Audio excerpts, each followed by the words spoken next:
بسم اللہ الرحمن الرحیم رب اشرح لی صدری ویسر لی امری واحلل عقدۃ من لسانی یفقہوا قولی۔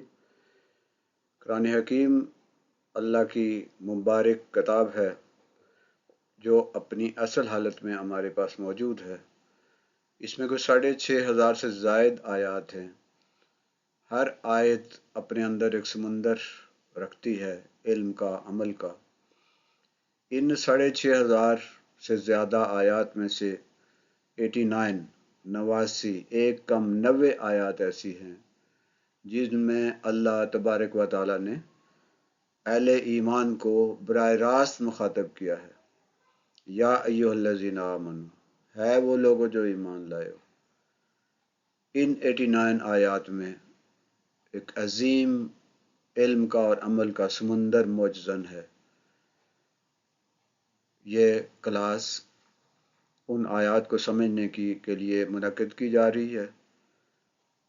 ہم کوشش کریں گے کہ ان 89 آیات میں جو ہمارے لیے احکامات ہیں، اللہ نے اہل ایمان کو جن کاموں کو کرنے کا حکم دیا ہے اور جن کاموں سے منع کیا ہے انہیں ہم سمجھیں اور ان پر عمل کریں۔ اللہ ہمیں ان آیات کو سمجھنے اور ان پر عمل کرنے کی توفیق عطا فرمائے۔ آئیے آغاز کرتے ہیں۔ کچھ مزید آج بات کرتے ہیں۔ پچھلی دفعہ آپ نے جو پچھلا سبق تھا اس میں چونکہ کم تھی حاضری، اس لیے زیادہ تر چیزیں انہی میں سے پچھلا جو ہمارا سبق ہے، یہ کلاس ہے نا، یہ اس طرح سے لیکچر نہیں ہے، نہ ہی کوئی درس ہے۔ یہ کلاس ہے جس میں ہم سمجھنے اور سمجھانے کی بات کرتے ہیں اور ان آیات کو سمجھنے کی کوشش کر رہے ہیں جس میں اللہ تبارک و تعالیٰ نے براہ راست مومنوں کو مخاطب کیا ہے، اور یہ وہ احکامات ہیں جن پر عمل کرنا لازمی ہے ہر مومن کے لیے، ہر ایمان والے کے لیے ان پر عمل کرنا ضروری ہے۔ اگر ہمیں یہ کہ قرآن پاک پورے کو سمجھنا ہمارے لیے اگرچہ کہ مشکل نہیں ہے لیکن ہم اسے مشکل سمجھتے ہیں، لیکن اگر ہم پورے قرآن کو سمجھنے کے لیے ہمارے پاس وقت نہیں ہے اور ہم سمجھتے ہیں کہ وہ ہم نہیں سمجھ پاتے، تو کم از کم ان 89 آیات کو سمجھ لیں تو ایک بہت بڑا دین کا حصہ ہم سمجھ جائیں گے، کیونکہ ان 89 آیات کے اندر وہ تمام احکامات بند کر دیے گئے ہیں جو ایک مسلمان کو اپنی انفرادی، اجتماعی، معاشرتی، معاشی، سیاسی تمام پہلو میں یہ رہنمائی کرتی ہے۔ یعنی یہ ایک زبردست قسم کے ہمارے پاس آیات ہیں، اور کل جو ہیں وہ ایک کم 90 یہ آیات ہیں، تو ان کو سمجھنا یا ان کو پڑھنا یا ان کو تلاوت کرنا یہ کوئی اتنا زیادہ مشکل کام نہیں ہے۔ ہم نے کہا تھا کہ ہفتے میں 168 گھنٹے ہوتے ہیں، 168 ڈیز، ان میں سے صرف 1 گھنٹہ، بلکہ اب تو چونکہ مغرب اور عشاء کے درمیان وقت کم ہو گیا تب وہ 1 گھنٹہ بھی نہیں ہے، تو 168 گھنٹوں میں سے اگر ہم 1 گھنٹہ دے دیں ان آیات کو تو ہمارا اپنا فائدہ ہوگا، آخرت میں تو فائدہ ہوگا ہی ہوگا۔ یہ آیات ایسی ہیں جس سے ہمارے دنیا کے معاملات بہت سیدھے ہو جائیں گے۔ بہت سارے معاملات ہمارے دنیا میں جو ہمارے لیے مسائل ہیں، ہمارے لیے مشکلات ہیں، ہمارے لیے بہت سارے ایسی چیزیں ہیں جو کہ ہمیں سمجھنے کی ضرورت ہے، تو ہماری دنیاوی زندگی کو بھی یہ بہت بہتر کر دیں گے۔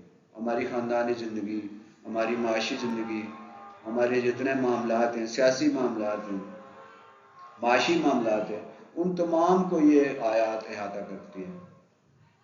تو اس کو اگر ہم اس لحاظ سے ان کو سمجھیں کہ جس میں دنیا میں ہمارا بڑا فائدہ ہوگا، تو میرا خیال ہے اگر ہم ان کو سمجھ لیں تو واقعی ہمیں دنیا میں بہت زیادہ فائدہ ہوگا۔ تو پچھلی دفعہ جو ہم نے آیت کی تھی جس پہ ہم نے غور کیا تھا وہ سورہ حجرات، سورۃ الحجرات قرآن پاک کی 26ویں پارے کی یہ ایک سورت ہے، اور قرآن پاک میں اس کا نمبر 49 ہے، 49 نمبر پہ ہے، یعنی سورت نمبر 49۔ اور یہ سورۃ الحجرات جو ہے ایک ایسی سورت ہے کہ جس میں ہمارے بے شمار مسائل کا حل اس کے اندر موجود ہے۔ صرف سورۃ الحجرات جو ہے جس میں کل 18 آیات ہیں، بہت مختصر سی یہ سورت ہے، 18 آیات ہیں اس میں اور صرف 2 رکوع ہیں، تو صرف انہی کو اگر ہم سمجھ لیں تو ہمارے لیے یہ بہت بڑا یہ ایک اعزاز ہوگا۔ تو اس کی جو پہلی آیت ہے اس میں یہ حکم دیا گیا ہے، یا ایھا الذین آمنوا، ہے وہ لوگوں جو ایمان لائے ہو، لا تقدموا بین یدی اللہ ورسولہ، آگے مت بڑھو، کس سے؟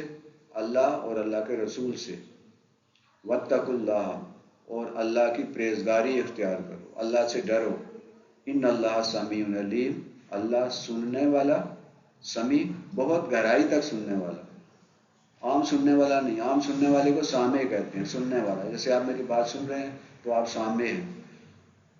سمیع کا مطلب ہوتا ہے وہ جو دل کے اندر جو خیال ہمارا پیدا ہوتا ہے، جو ہمارے دل کے اندر جو ایک احساس پیدا ہوتا ہے، جو ہم آپس یعنی ایسی گفتگو کر رہے ہوتے ہیں کہ جس کا صرف ہمیں پتہ ہوتا ہے، ہمارے پاس بیٹھا ہوا بندہ بھی اس کو پتہ نہیں ہوتا کہ یہ بندہ دل میں کیا سوچ رہا ہے، دل میں کیا گفتگو کر رہا ہے، اپنے آپ سے کیا کہہ رہا ہے۔ اللہ اس کو بھی جانتا ہے، اللہ اس کو بھی سنتا ہے، اور نہ صرف انسانوں کی بلکہ اگر آپ سورہ لقمان کا جب مطالعہ کریں گے تو اس میں جو حضرت لقمان اپنے بیٹے کو سمجھا رہے ہیں تو اس میں وہ یہ تک سمجھا رہے ہیں کہ نہ صرف زمین پر بلکہ کہیں آسمان کے جو اجرام فلکی ہیں ان پہ بھی اگر کوئی حرکت ہوگی تو اللہ اس کو بھی جانتا ہے، اللہ اس کو بھی سنتا ہے، اللہ اس کو بھی دیکھتا ہے۔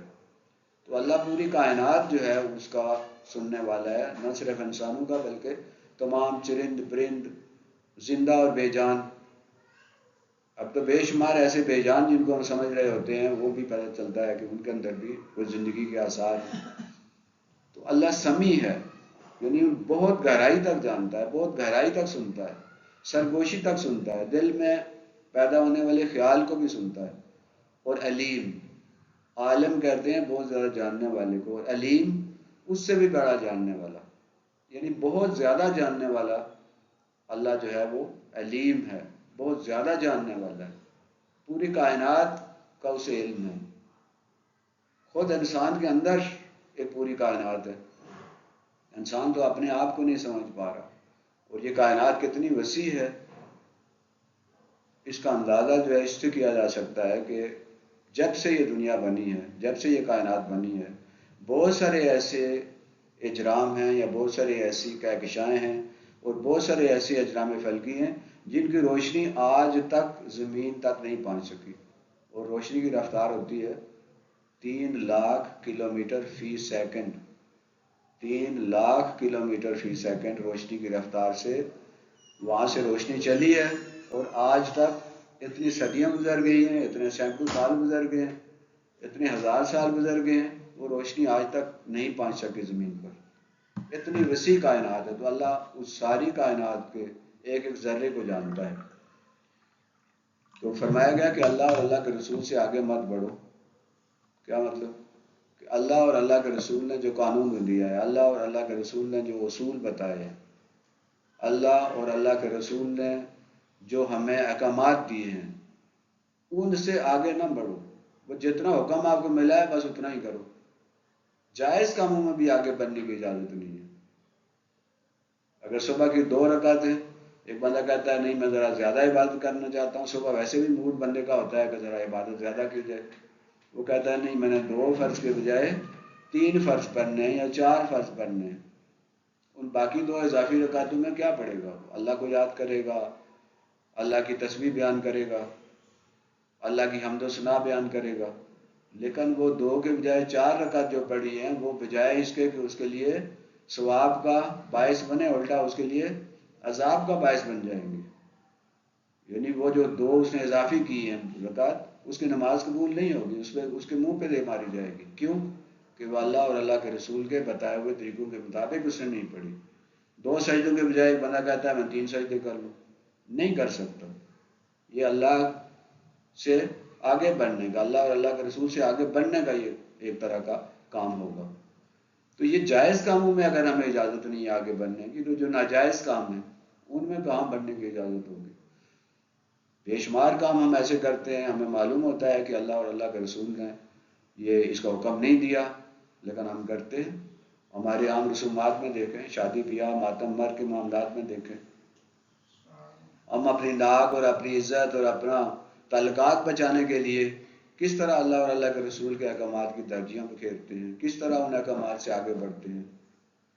اسلام ایک حدود کے اندر رہنے کا نام ہے، یعنی اللہ اور اللہ کے رسول نے جو حدود مقرر کی ہیں ان حدود کے اندر رہنے کا نام اسلام ہے۔ ان حدود سے ذرا سا باہر نکلیں گے تو آگے شیطان کی حدود شروع ہو جاتی ہے، یعنی اللہ اور اللہ کے رسول کی طے کردہ حدود سے نکل جائیں گے تو آٹومیٹیکلی ہم شیطان کی حدود میں داخل ہو جائیں گے۔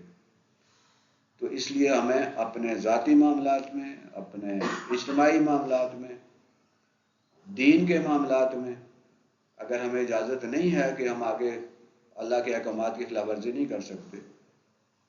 روزہ جو ہے جس وقت اذان ہو گئی ہم نے اس وقت نہیں افطار کیا، اسے ذرا لمبا ہی کریں گے نا، اور لمبا روزہ جو ہے کرنے سے ہمیں ثواب زیادہ ملنا چاہیے، لیکن وہ روزہ ہمارا قبول نہیں ہوگا۔ اللہ کے رسول حضرت عائشہ رضی اللہ عنہ کے پاس کچھ صحابہ کرام گئے اور انہوں نے حضور صلی اللہ علیہ وسلم کی جو روٹین ہے وہ پوچھی کہ حضور صلی اللہ علیہ وسلم جو ہیں کیا کرتے ہیں۔ تو حضرت عائشہ نے ان کو بتایا جب، تو انہوں نے، وہ صحابہ نے سوچا کہ یہ تو چونکہ اللہ کے رسول ہیں اس لیے یہ تو مطلب کم بھی عبادت کریں تو کوئی اس کا وہ نہیں ہے۔ تو انہوں نے سوچا، ایک صحابی نے سوچا کہ میں شادی نہیں کروں گا، ایک صحابی نے سوچا کہ میں پورا سال روزے رکھوں گا، اور ایک صحابی نے یہ فیصلہ کیا کہ میں نفل جو ہے اور عبادات کرتا رہوں گا۔ جب حضور صلی اللہ علیہ وسلم کو یہ بات معلوم ہوئی تو حضور صلی اللہ علیہ وسلم خفا ہوئے، انہوں نے کہا نہیں، یہ کوئی طریقہ نہیں ہے، میں نے شادیاں بھی کی ہیں، میں روزے بھی رکھتا ہوں اور میں روزے نہیں بھی رکھتا ہوں۔ پورا سال ایک بندہ روزہ رکھے گا تو باقی روٹین اس کی کیا چلے گی؟ اسی طرح عبادت جو ہے انہوں نے کہا میں ساری رات، ایک صحابی نے کہا میں عبادت کروں گا۔ نبی صلی اللہ علیہ وسلم نے اس چیز کو ناپسند کیا، کیونکہ یہ تمام باتیں اللہ اور اللہ کے رسول سے آگے بڑھنے والی ہیں۔ تو ہم جو بھی فیصلہ کریں، جو بھی بات کریں، جو بھی ہم فیصلہ کریں، اس میں دیکھیں کہ اللہ اور اللہ کے رسول کے احکامات کیا ہیں۔ آج ہمارا معاشرہ جو بگڑا ہوا ہے اس کی بڑی وجہ یہی ہے کہ ہم نے اللہ اور اللہ کے رسول کے بتائے ہوئے اصولوں اور اللہ اور اللہ کے رسول کے بتائے ہوئے طریقوں کو چھوڑ کر اپنے طریقے اپنا لیے۔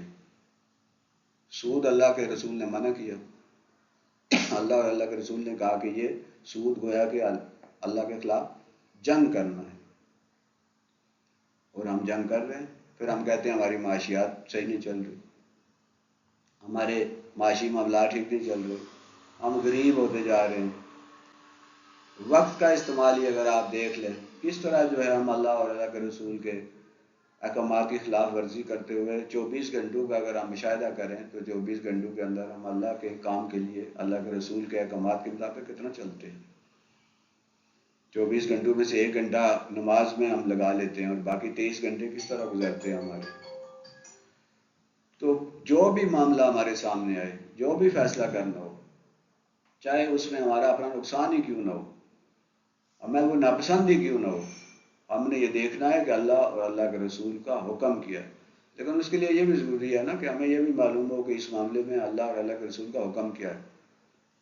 ہم چونکہ دین کا مطالعہ نہیں کرتے، وہ جو علم کو فرض قرار دیا گیا ہے وہ اسی علم کو فرض قرار دیا گیا ہے کہ ہمیں وہ بنیادی احکامات پتہ ہوں، جتنے بھی معاملات ہیں اس کے بارے میں ہمیں یہ معلوم ہو کہ اللہ اور اللہ کے رسول کا اس میں حکم کیا ہے۔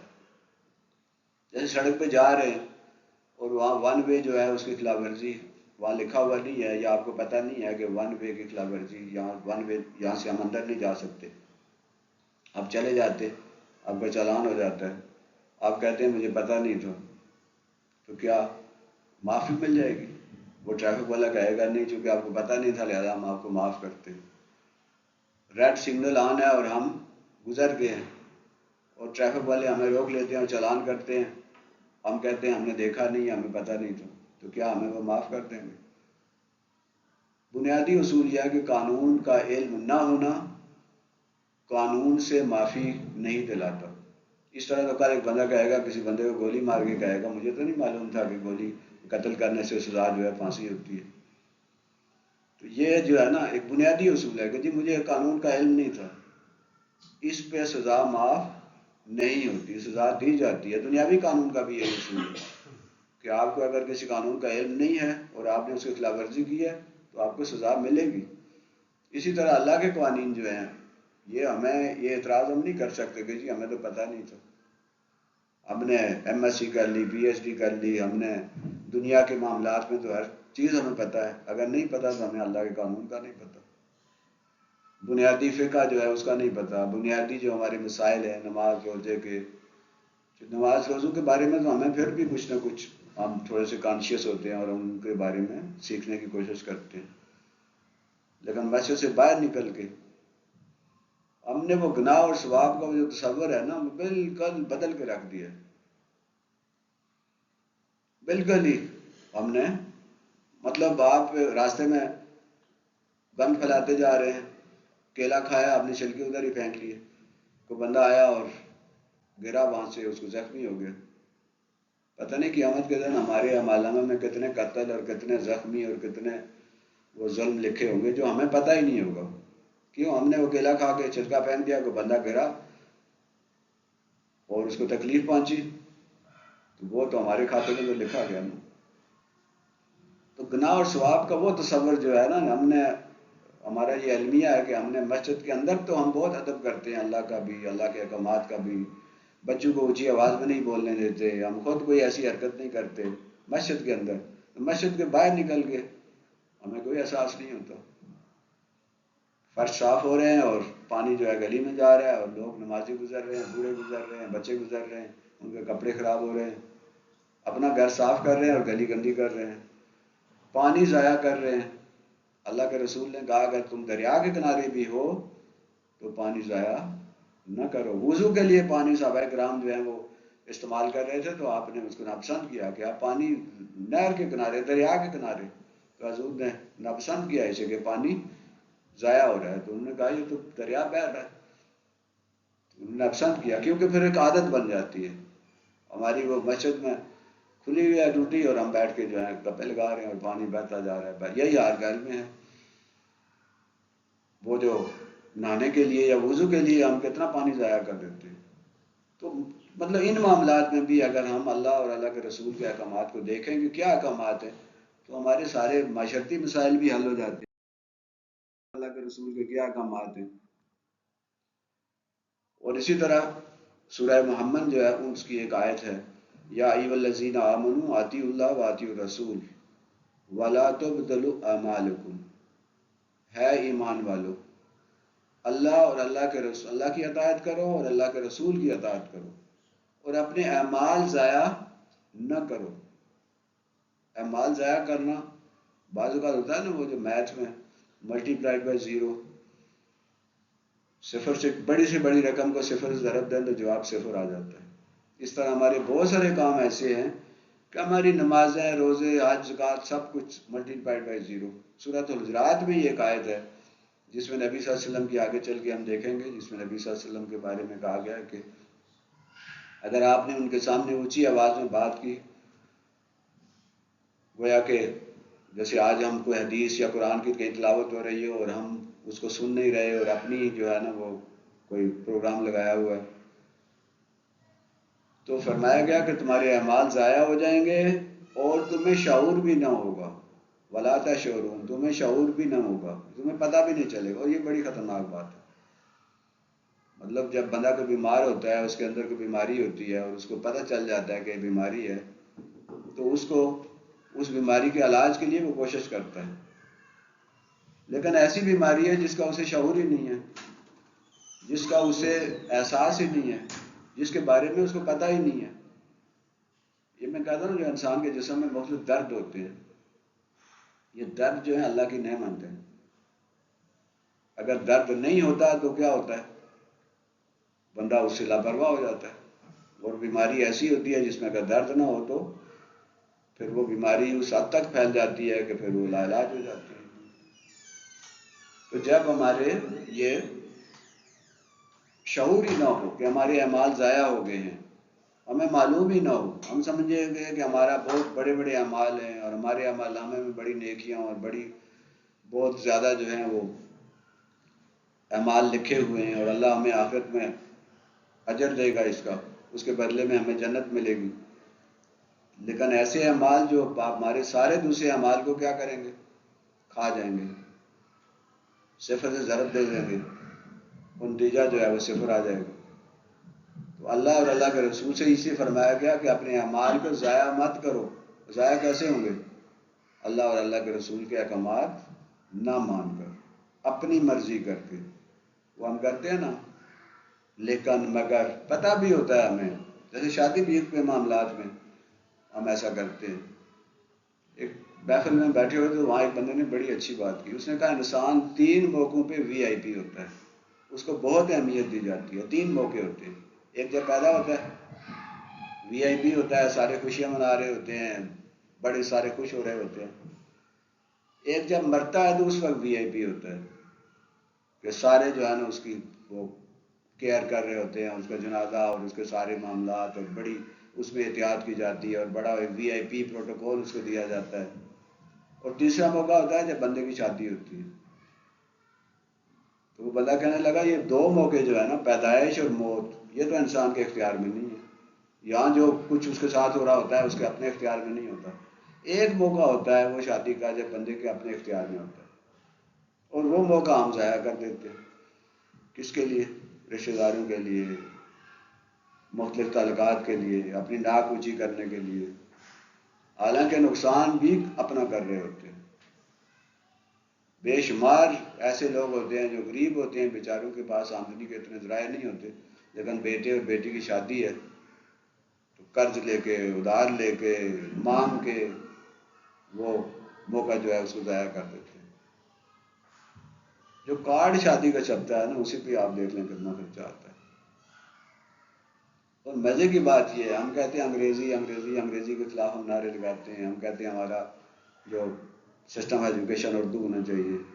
آج تک میں نے ان پڑھ بندوں کا بھی نہیں دیکھا کہ جو ان کا بیٹے کا یا بیٹی کا شادی کا دعوت نامہ وہ اردو میں، سب انگریزی میں ہوتا ہے۔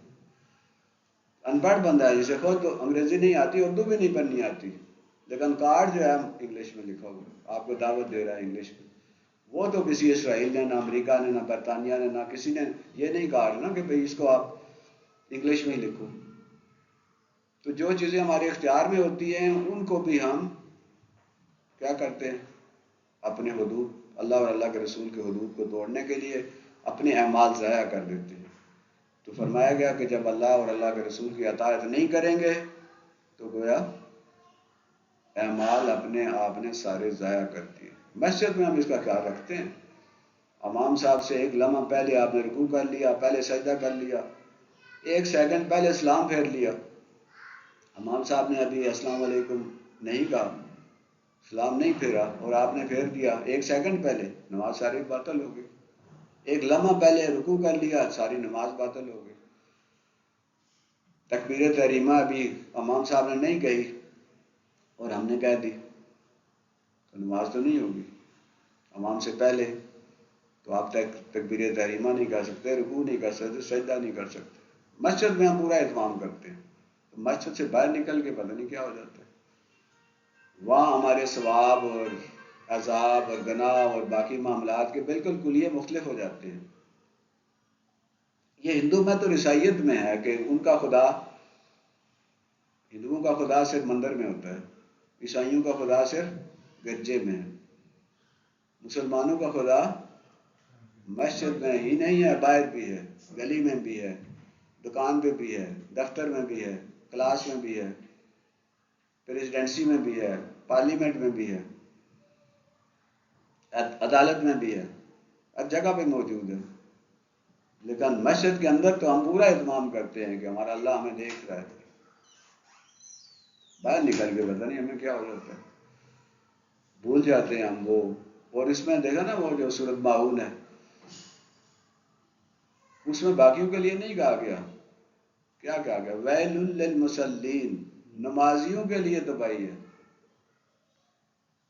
اگر ہم اس کو کنیکٹ کریں اس کے ساتھ کہ نماز کے اندر تو آپ بڑی معدت سے خدا کے سامنے، اللہ کے سامنے بڑے احکامات کی پیروی کر رہے تھے، رکوع و سجود میں زبر زیر کا ایک ایک چیز کا خیال رکھ رہے تھے، اور نماز کے اندر تو آپ نے سارا کچھ کیا ہے، نماز سے باہر نکل کے نماز کو بھول گئے۔ تو ایسے نمازیوں کے لیے بجائے اس کے کہ انہیں کوئی نیکیاں ملیں، انہیں کوئی مرتبے ان کے بلند ہوں، وہ ان کے لیے تو وہی نمازیں، وہ نمازی جو ہیں وہ تباہی کا باعث بن رہے ہیں، وہ نمازیوں کے لیے ہلاکت ہے۔ اور وہ نماز جو ہمیں فحاشی اور عریانی سے نہیں بچاتی، نماز کے لیے کہا گیا نا کہ وہ برے اعمال سے، فحاشی اور عریانی سے بچاتی ہے، تو ہماری نماز اگر اس سے نہیں ہمیں بچاتی، اس کا مطلب ہے وہ ہماری نماز بھی قبول نہیں ہے۔ تو معاملہ سارا یہاں پہ ہے کہ جب ہم دنیا کے کوئی فیصلے کر رہے ہوتے ہیں تو پھر ہم اللہ اور اللہ کے رسول کی اطاعت کو چھوڑ دیتے ہیں۔ تو وہ جو اعمال ہم نے مسجد کے اندر کیے تھے، وہ جو ہم نے حج کیا تھا، وہ جو روزے رکھے تھے، وہ جو زکوٰۃ دی تھی، اس کے بارے میں فرمایا گیا کہ اللہ اور اللہ کے رسول کی اطاعت کرو، کہیں ایسا نہ ہو کہ تمہارے اعمال ضائع ہو جائیں، اور اپنے اعمال کو ضائع مت کرو۔ تو اس سے پتہ چلتا ہے کہ اعمال ضائع کیسے ہوتے ہیں۔ اسی طرح سورہ حشر میں ایک آیت ہے، وَمَا آتَاكُمُ الرَّسُولُ فَخُذُوهُ، جو کچھ اللہ کے رسول تمہیں دیں اس کو لے لو، پکڑ لو، وَمَا نَهَاكُمْ عَنْهُ فَانْتَهُوا، اور جس سے منع کریں اس سے منع ہو جاؤ، وَاتَّقُوا اللَّهَ، اور اللہ کی پرہیزگاری اختیار کرو، ان اللہ شدید العقاب، اللہ سخت عذاب دینے والا ہے۔ سیدھا سا فارمولہ ہے، اللہ کے رسول نے جو ہمیں بتایا، جو ہمیں کہا، جس کو حکم دیا وہ ماننا ہے، اور جس سے منع کیا اس سے منع ہو جانا ہے۔ یہاں اگر مگر لیکن وہ سارا جو ہے نا، سارا کچھ اس کو چھوڑنا پڑے گا۔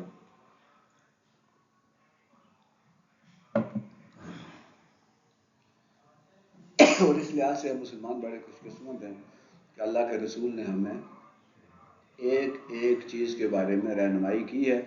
باقی جتنے یہودی آپ کے ہیں، یہودیوں کے پاس موسیٰ علیہ السلام کی زندگی کے بارے میں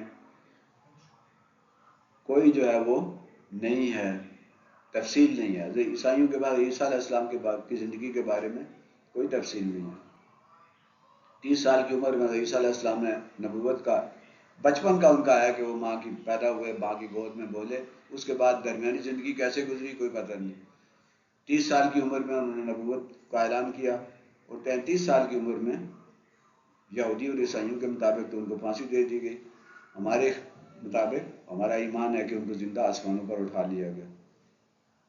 انہوں نے نہ شادی کی، ان کے والد نہیں تھے، ان کی اولاد نہیں تھی، وہ صرف جو ان کے تھے حواری، وہ بیچارے غریب لوگ تھے، وہ جو ملا تھے، کشتی بان تھے، وہ جو سورۃ صف میں جس کا ذکر آیا ہے کہ انہوں نے جب اپنے ان سے کہا کہ میرا ساتھ کون دے گا، تو انہوں نے حواریوں نے کہا کہ ہم آپ کا ساتھ دیتے ہیں۔ ان کا ذکر ہے کچھ، اور ان میں سے ایک ہی پھر اس نے غداری بھی کی تھی، جس کی شکل جو ہے بعد میں حضرت عیسیٰ علیہ السلام کی بنا دی گئی اور اس کو پھانسی چڑھا لیا گیا۔ مطلب، اور ہم خوش قسمت ہے کہ ہمارے پاس نبی صلی اللہ علیہ وسلم کی زندگی کا ایک ایک لمحہ محفوظ ہے، قرآن کی شکل میں محفوظ ہے، اللہ کا کلام اصل حالت میں موجود ہے، اور پھر احادیث، وہ صحاح جو ہیں 6 حدیث کی کتابیں، ایک ایک لمحہ، ایک ایک زندگی کا ایک ایک پہلو آپ کا ہمارے سامنے ہے۔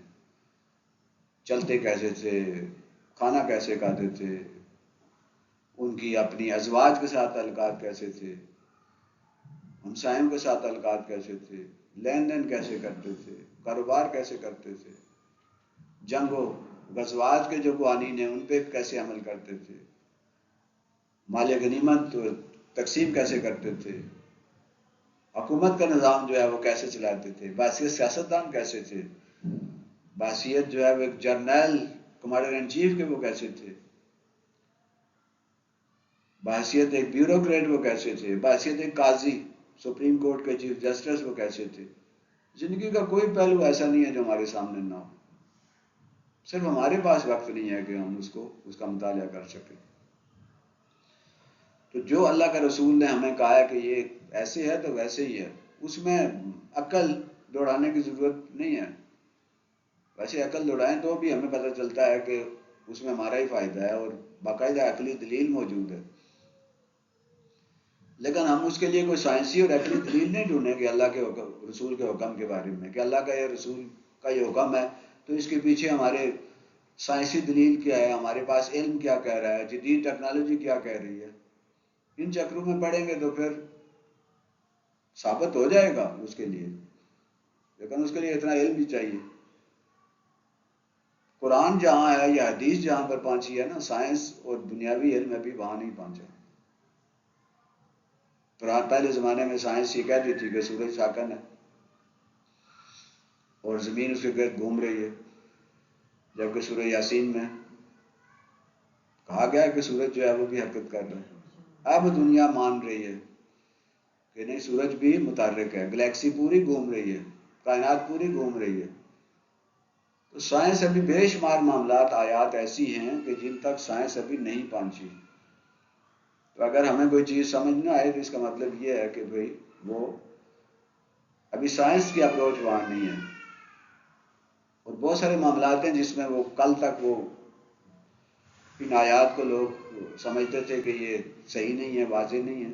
آج سائنس ان تک پہنچ گئی ہے, تو سائنس کا قصور ہے کہ وہ وہاں تک نہیں پہنچی.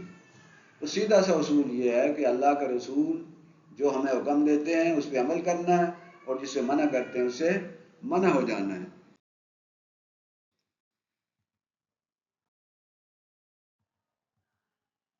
اسی طرح سورہ بقرہ کی ایک اور آیت ہے, یا ایھا الذین آمنوا ادخلوا فی السلم کافہ, ہے ایمان والو اسلام میں پورے کے پورے داخل ہو جاؤ. ولا تتبعوا خطوات الشیطان انہ لکم عدو مبین. ہے ایمان والو ادخلوا فی السلم کافہ, پورے کے پورے اسلام میں داخل ہو جاؤ. یعنی اسلام میں داخل ہونا ہے تو پھر پورے کے پورے داخل ہو جائے, آدھا تیتر آدھا بٹیر نہیں. کچھ تو باتیں ہم شیطان کی مانیں اور کچھ جو ہیں وہ اللہ کی, اللہ کے رسول کی. اس کی اجازت نہیں ہے. پورے کے پورے اسلام میں داخل ہو جاؤ. جیسے ہم پورے کے پورے پتہ نہیں داخل ہیں کہ نہیں. مسجد میں ہم پورے مسلمان ہوتے ہیں, مسجد سے باہر پتہ نہیں وہ اسلام ہے کہ نہیں ہے. حج کرنے جاتے ہیں تو پورے کے پورے مسلمان ہوتے ہیں. رمضان میں ہم روزہ جو ہے وہ رکھتے ہیں تو وہ کوشش کرتے ہیں ہم کہ پورے ان احکامات کی پابندی کی جائے, لیکن باقی 11 مہینے تو یہ اللہ کے رسول کو اور اللہ کے رسول کو یہ بات سخت ناپسند ہے کہ جی وہ آدھا جو ہے نا بندہ کسی اور کو مانے اور آدھا جو ہے وہ اللہ کو مانے. ادخلوا فی السلم کافہ, پورے کے پورے اسلام میں داخل ہو جاؤ. پورے کے پورے احکامات جو ہیں اللہ کے مانو. کچھ دنیاوی خداؤں کے احکامات اور کچھ اللہ کے احکامات, اس کی اجازت نہیں ہے. تو یہ آیت بھی ہمیں بتاتی ہے کہ اللہ اور اللہ کے رسول کی حدود سے ہم نے آگے نہیں بننا, اور اللہ نے اور اللہ کے رسول نے جو احکامات دیے ان کو بغیر کسی عقلی دلیل کے ان پہ عمل کرنا ہے. عقل دوڑائیں گے تو وہ اگر ہماری عقل اتنی ہے کہ وہ اس کو سمجھ جائے تو وہ عقل بھی ہمیں اس کی گواہی دے گی. لیکن بے شمار معاملات ایسے ہیں کہ جن کے بارے میں عقل ابھی تک وہاں نہیں پہنچی, سائنس وہاں تک نہیں پہنچی. بے شمار ایسے آیات ہیں قرآن پاک میں تو جو احکامات واضح ہیں, جن کے بارے میں اللہ نے واضح حکم دیا ہے. اس میں خاص یہ جو 190 آیات ہیں, یہ بھی وہ آیات ہیں کہ جس میں بڑی واضح ہیں, ان میں کوئی ابہام نہیں ہے, سیدھا سیدھا حکم ہے. تو پورے کے پورے اسلام میں داخل ہو جاؤ اور شیطان کی جو پیروی نہ کرو. کیوں؟ وہ تمہارا کھلا دشمن ہے. اچھا, دشمن بھی ایسا نہیں چھپا ہوا نہیں, کھلا دشمن ہے, واضح ہے بالکل. ہمیں پتہ ہوتا ہے کہ یہ حکم جو ہے جو دیا جا رہا ہے یا یہ جو کام ہمیں کہا جا رہا ہے یہ شیطان کی طرف سے ہے. بندے کے شعور میں آ جاتا ہے, بندے کا انسان کے اندر سے جو ہے نا وہ بولتا ہے کہ بھئی یہ کام غلط ہے, ایسا نہیں. تو شیطان تمہارا کھلا دشمن ہے, اس کا حکم نہیں مانو. اگر شیطان کا حکم مانو گے تو گمراہ ہو جاؤ گے, راستے سے بھٹک جاؤ گے. لیکن ہمیں جاننا چاہیے نا کہ یہ اللہ کا حکم ہے اور یہ شیطان کا حکم ہے. اس طرح سورہ آل عمران میں یا ایھا الذین آمنوا اتقوا اللہ حق تقاتہ ولا تموتن الا وانتم مسلمون، ہے ایمان والو اللہ کی پرہیزگاری اختیار کرو۔ یہ جو تقوی ہے نا، تقوی، اس کے بارے میں ایک صحابی نے پوچھا دوسرے صحابی سے کہ تقوی کیا ہوتا ہے، تو بجائے اس کے کہ وہ جواب دیتے انہوں نے پوچھا، بتایا، کہا کہ کبھی آپ جنگل میں گئے ہیں، کسی ایسے راستے سے گزرے ہیں جس کے ارد گرد جھاڑیاں ہوں؟ تو سوال کرنے والے صحابی نے کہا کہ ہاں میں گزرا ہوں۔ تو انہوں نے کہا کہ پھر آپ کیا کرتے ہیں؟ تو انہوں نے کہا میں اپنے کپڑے چادر سمیٹ لیتا ہوں اپنے، کہ کہیں کوئی کانٹا کوئی چیز میرے ان کپڑوں کے ساتھ الجھ نہ جائے۔ تو جواب دینے والے صحابی نے فرمایا کہ یہی تقوی ہے کہ آپ دنیا سے اس طرح گزریں کہ اور اپنے آپ کو سنبھال کے کہیں میری نظر، میری کان، میرے اعضاء، میری سوچ کسی غلط چیز میں نہ الجھ جائے۔ اسے کہتے ہیں تقوی۔ جیسے آج کل کی اگر ہم مثال لیں تو اگر شدید رش ہو اور آپ ڈرائیو کر رہے ہیں موٹر سائیکل یا گاڑی، اور آپ رش میں پھنسے ہوئے ہوں، ادھر بھی گاڑی ہے ادھر بھی گاڑی ہے، آگے بھی گاڑی ہے پیچھے بھی گاڑی ہے، تو کیا کرتے ہیں؟ پورا احتیاط کرتے ہیں، غور کرتے ہیں، پوری توجہ دیتے ہیں کہ میری گاڑی لگ نہ جائے کسی کے ساتھ، یا کسی کی گاڑی میرے ساتھ نہ لگ جائے۔ یہ تقوی ہے دنیا کے معاملات میں۔ ہم اس طرح اپنے معاملات سے گزریں اور اس طرح ہمارے رویے ہوں کہ ہم کسی برائی میں، کسی بدی میں، کسی غلط کام میں نہ پڑ جائیں، اپنے آپ کو محفوظ رکھنے کی کوشش کریں، اپنے آپ کو بچانے کی کوشش کریں۔ یہ ہے تقوی، یہ احساس کا نام ہے۔ ٹھیک ہے، جیسے ہم یہاں پہ فرض کریں کہ کیمرہ لگا ہوا ہے اور ہمیں پتہ چلے کہ یہ کیمرہ جو ہے نا سیدھا کہیں ISI والوں کے پاس ہے، تو ہم کیا کریں گے؟ اب اپنی گفتگو میں بہت زیادہ احتیاط کریں گے، کوئی ایسی بات نہ نکل جائے کہ جس سے ہماری اسٹیٹ کے خلاف یا ہماری کسی ڈپارٹمنٹ کے خلاف کوئی بات ہو جائے، محتاط ہو جائیں گے۔ ایک کیمرہ جو اللہ تعالیٰ کی طرف سے لگا ہوا ہے، جو ہر وقت لگا ہوا ہے، ہر جگہ لگا ہوا ہے، خلوت میں جلوت میں ہر جگہ پہ لگا ہوا ہے، اور ہماری ایک ویڈیو بن رہی ہے۔ پہلے جب ہم چھوٹے ہوتے تھے تو جب ہمیں والدین بتاتے تھے نا کہ جب گناہ کرو گے تو ادھر فشتاک بیٹھا ہوا ہے بدی والا، وہ لکھ رہا ہے اور ادھر نیکیاں لکھ رہا ہے، تو ہم سوچا کرتے تھے کہ اتنے بڑے بڑے کاغذ ان کے پاس ہوں گے، وہ کیسے لکھتے ہوں گے، اور اتنا بڑا کتاب کہاں سے آئے گی۔ آج سمجھ آتی ہے کہ وہ کاغذوں کی ضرورت ہی نہیں ہے۔ یہ موبائل ہے نا، اس میں وہ پلاسٹک کی چھوٹی سی لگی ہوئی ہے سم، یا ایک چھوٹا سا ایک کارڈ لگا ہوا ہے، میموری کارڈ۔ اب وہ اتنا سا پلاسٹک کا ہے، اب اگر میں کہوں کسی کو کہ یہ جو پلاسٹک کا کارڈ ہے نا، اس کے اندر گھوڑے دوڑ رہے ہیں، اس کے اندر لڑائیاں ہو رہی ہیں، اس کے اندر وہ بندہ جو آج سے 20-25 سال پہلے یا 50 سال پہلے بے ہوش ہو گیا تھا اور آ کر ہوش میں آئے اور ہم اسے دکھائیں کہ یہ پلاسٹک کا چھوٹا سا یہ ٹکڑا جو ہے، اس کے اندر یہ گھوڑے بھی ہیں اور اس کے اندر لڑائیاں بھی ہو رہی ہیں اور اس کے اندر جو ہے گاڑیاں بھی چل رہی ہیں اور اس کے اندر یہ بھی ہے، وہ کہے گا یہ کیا کر رہے، پاگل ہے یہ کیا، اس پلاسٹک کے چھوٹے سے۔ لیکن اسی کارڈ کو آپ ڈالیں گے موبائل میں اور اسی کارڈ کو آپ ڈالیں کمپیوٹر میں تو وہ سارا کچھ چلنا شروع ہو جائے گا۔ وہ جو ہمیں کہا گیا نا کہ قیامت کے دن تمہارے اعضاء بول رہے ہوں گے، ہماری ویڈیو سامنے چل رہی ہوگی، یہ ایک ریکارڈ ہو رہا ہے، یہ تو ہمارے دنیا کے ہے نا کارڈ۔ اللہ میاں کا جو کارڈ ہے وہ پتہ نہیں کوئی ایک چھوٹا سا سیل ہوگا، کوئی ایک مائکرو چپ ہوگی جو لگی ہوگی اور وہ ساری ریکارڈنگ ہو رہی ہے، اور ہماری ویڈیو جو ہے بن رہی ہے ہر جگہ پہ، جہاں پہ بھی ہر جگہ ہم جاتے ہیں کیمرہ لگا ہوا۔ تو یہ احساس جو ہے نا کہ پورے کے پورے اسلام میں داخل ہو جاؤ، کیونکہ یہ ہمارا ریکارڈ ہو رہا ہے۔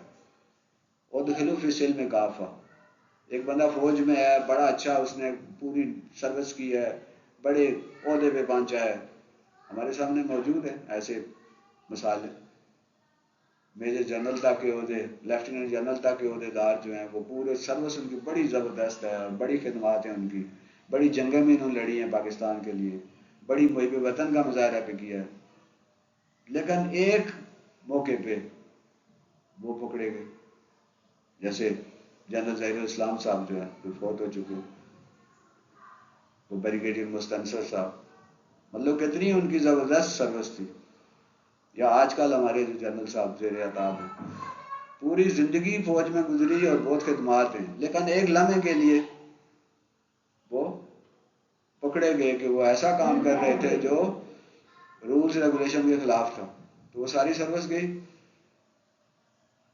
الٹا جو ہے سزا ملی، سارے رینک وغیرہ ختم. ٹھیک ہے، آج کل اس کو کورٹ مارشل کہتے ہیں، پہلے اس کو کیا کہا کرتے تھے، 12 پتھر ہو گئے، کورٹ مارشل ہو گیا، ساری امت بہترین سروس کی. تو یہ بھی ہے، وَلَا تَمُوتُنَّ إِلَّا وَأَنْتُمْ مُسْلِمُونَ. ہو سکتا ہے ساری امت بنا بڑا نیک رہو، پارسا رہو، اللہ اور اللہ کے رسول کے احکامات کی پابندی کر رہا ہو، ایک لمحے کے لیے اس نے وہ اللہ کے رسول کا باغی ہو گیا اور اسی لمحے موت آ گئی، کیا ہوگا؟ پچھلے سارے اعمال ضائع ہو گئے. تو موت کا تو کوئی پتہ نہیں کس وقت آ جائے. تو پورے کے پورے اسلام میں داخل ہو جاؤ اور ایسے مسلمان ہو جیسا کہ مسلمان ہونے کا حق ہے، اور اللہ کا تقوی اختیار کرو اور کیا کرو، وَلَا تَمُوتُنَّ إِلَّا وَأَنْتُمْ مُسْلِمُونَ. مرو تو مسلمان ہی مرو، یعنی ایمان کی حالت میں مرو، کیونکہ کوئی پتہ نہیں کس لمحے کیا معاملہ ہو جائے اور اللہ جو ہے ہمیں اسی لمحے پکڑ لے اور ہماری ساری محنت جو ہے وہ ضائع چلی جائے.